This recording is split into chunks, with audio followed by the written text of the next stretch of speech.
Hi everyone, I am Malavika, final year student of Microbiology Department. Welcome to E-Content Development Center, Majlis Arts and Science College, Puramannur.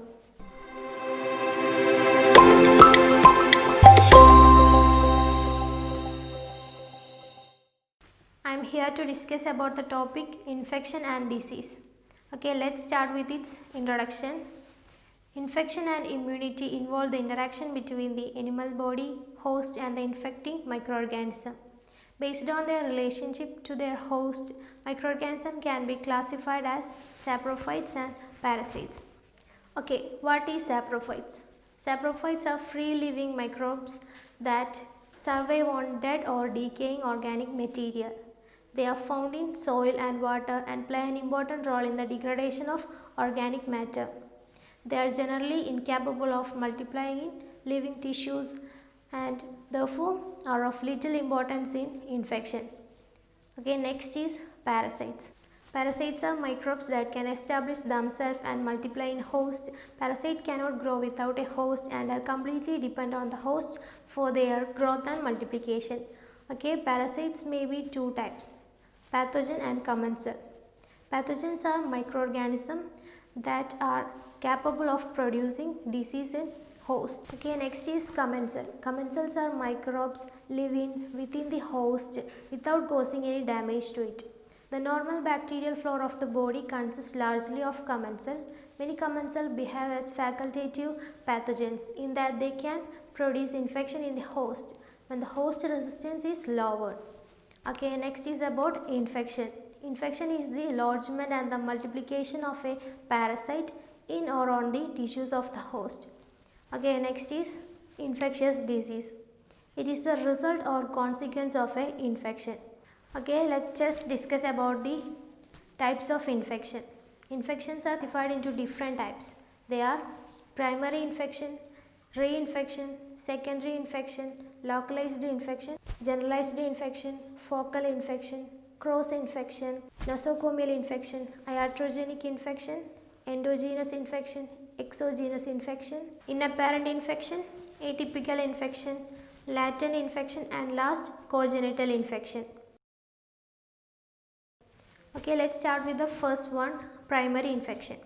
It is the initial infection with a parasite in the host and the infection is caused by Staphylococcus and Streptococcus. And next one is reinfection.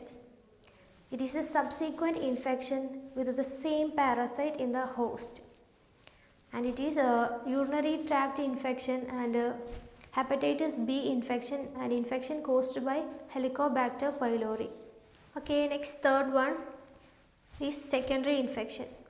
When a new parasite set up an infection in a host and the host resistance is lowered by a pre-existing infection, that is secondary infection. Pneumonia and tuberculosis is the common example. Okay, and the fourth one is localized infection. An infection that is confined to one organ system or general area of the body, such as sprained ankle or boil on the hand fingers, etc. And next is generalized infection. An infection that has general system in symptoms such as fever, chill and low blood pressure by the entry of a pathogen into the bloodstream. Okay, and next one is focal infection.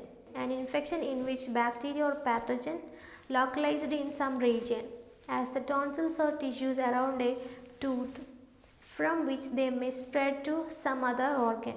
Example, tonsillitis, upper respiratory tract infection and genitourinary tract infection. Okay, next is cross infection.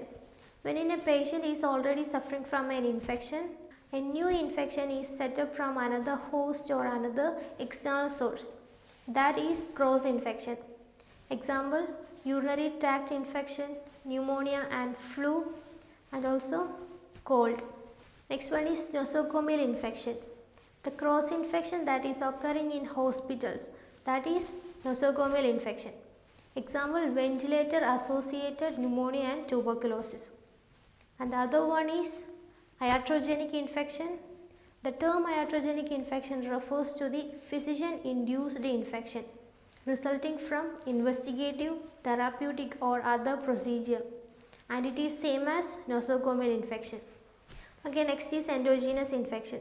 The source of infection in within host on body, that is the disease can occur when the microbes included in the normal bacterial flora enter a sterile area of the body. That is infection caused by E. coli of gastrointestinal tract enter the urinary tract and cause urinary tract infection.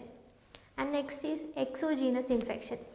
Exogenous infection is the source of infection is outside the body, that is outside the host on body, that is exogenous infection. Example meningitis, tetanus and syphilis, etc. Okay, next is inapparent infection. Inapparent infection is one where the clinical effects or symptoms are not apparent, and it is also known as subclinical infection. Example polio. And next infection is atypical infection.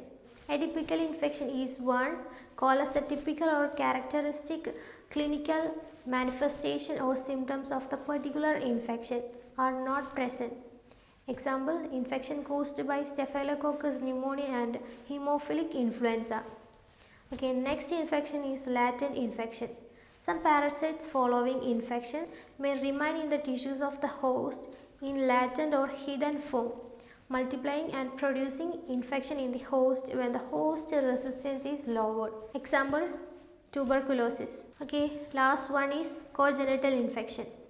Some pathogens are able to cross the placental barrier and infect the fetus.